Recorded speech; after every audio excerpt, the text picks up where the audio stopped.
السلام علیکم، کیسے ہیں آپ سب؟ Welcome to my channel. امید ہے آپ کا رمضان بہت اچھا گزر رہا ہوگا جیسے کہ میرا گزر رہا ہے۔ رمضان میں جب ہم سحری اور افطاری کرتے ہیں تو ایک بات سمجھ آتی ہے کہ رزق صرف کھانا نہیں ہوتا بلکہ اللہ کی رحمت ہوتی ہے۔ ہر نوالا جو ہم کھاتے ہیں وہ اللہ کی طرف سے ایک گفٹ ہوتا ہے۔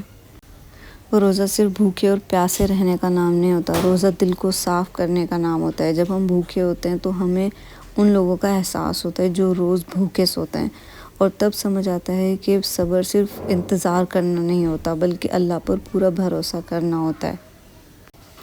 کبھی کبھی ہم تھک جاتے ہیں، سحری کے لیے اٹھنا مشکل لگتا ہے، لیکن پھر ایک آواز آتی ہے دل میں کہ یہ وقت کتنا برکت والا ہے۔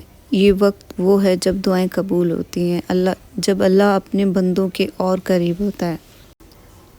سحری میں کھانا سمپل ہو یا ہیوی ہو، لیکن اس وقت کا سکون پرائز لیس ہوتا ہے۔ نیند سے بھری آنکھیں لیکن دل میں ایک سکون کہ ہم اللہ کے لیے اٹھ رہے ہیں، اور یہ احساس دنیا کی کسی بھی چیز سے کمپیئر نہیں ہو سکتا۔ رمضان ہمیں سکھاتا ہے کم بولنا، زیادہ معاف کرنا اور ہر حال میں اللہ کا شکر ادا کرنا۔ چاہے ہمارے پاس زیادہ ہو یا کم ہو، اللہ کا شکر ہر حال میں فرض ہے۔ اور جب رمضان ختم ہونے لگتا ہے تو دل ڈرنے لگتا ہے، پتہ نہیں اگلا رمضان ہمیں نصیب ہو یا نہیں ہو۔ اس لیے آج بس ایک دعا ہے، یا اللہ ہمیں صرف رمضان کا مسلمان نہ بنا، ہمیں پورے سال کے لیے اپنا بندہ بنانے رکھنے کی توفیق عطا کرے، اور ہمیں صبر دے، شکر دے، اور ہمیں اپنی رحمتوں سے کبھی بھی دور نہ کرے۔ اچھا، میں ایک اور بات ایڈ کروں گی کہ جیسے رمضان میں ہمیں جب پیاس لگتی ہے، بھوک لگتی ہے، تب بھی ہم رکتے ہیں، کنٹرول کرتے ہیں، اور پھر ریئلائز ہوتا ہے کہ ہم کتنی چھوٹی چھوٹی چیزوں کے لیے کمپلین کرتے ہیں، اور پھر جب افطار یا سحری کا وقت ہوتا ہے تو دل سے بس ایک ہی ورڈ نکلتا ہے، الحمدللہ۔ رمضان ہمیں بہت چینج کر دیتا ہے، اندر سے بھی باہر سے بھی، مطلب اسپریچولی بھی اور فزیکلی بھی۔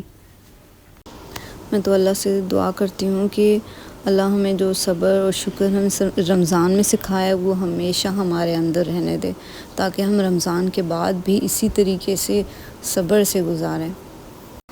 کیونکہ رمضان ختم ہوتے ہی ہم ایک دور میں چلے جاتے ہیں، جیسے دنیا فاسٹ ہو گئی ہے، وقت جتنی تیزی سے گزر رہا ہے ہم بھی ان کے ساتھ بزی ہو جاتے ہیں لائف میں، ہمیں پتہ بھی نہیں چلتا کیسے وقت گزر گیا، کیسے مہینے گزر گئے، اور ہم بڑی مشکلوں سے ہی ٹائم نکال پاتے ہیں اپنے لیے، کیونکہ اتنی بھاگ دوڑ میں انسان جو ہے صبر کو سائڈ پہ رکھ دیتا ہے۔ وہ کہتا ہے کہ ہمیں آگے جانا ہے، ہمیں جلد سے جلد یہ چیز چاہیے، ہمارے ٹارگیٹ ہے، ہمیں بس وہی حاصل کرنا چاہیے، وہ تو ہونا چاہیے، ہمارا مقصد ہونا چاہیے، کچھ نہ کچھ ہمیں اس چیز کے پیچھے لگنا چاہیے جو ہمیں چاہیے زندگی میں۔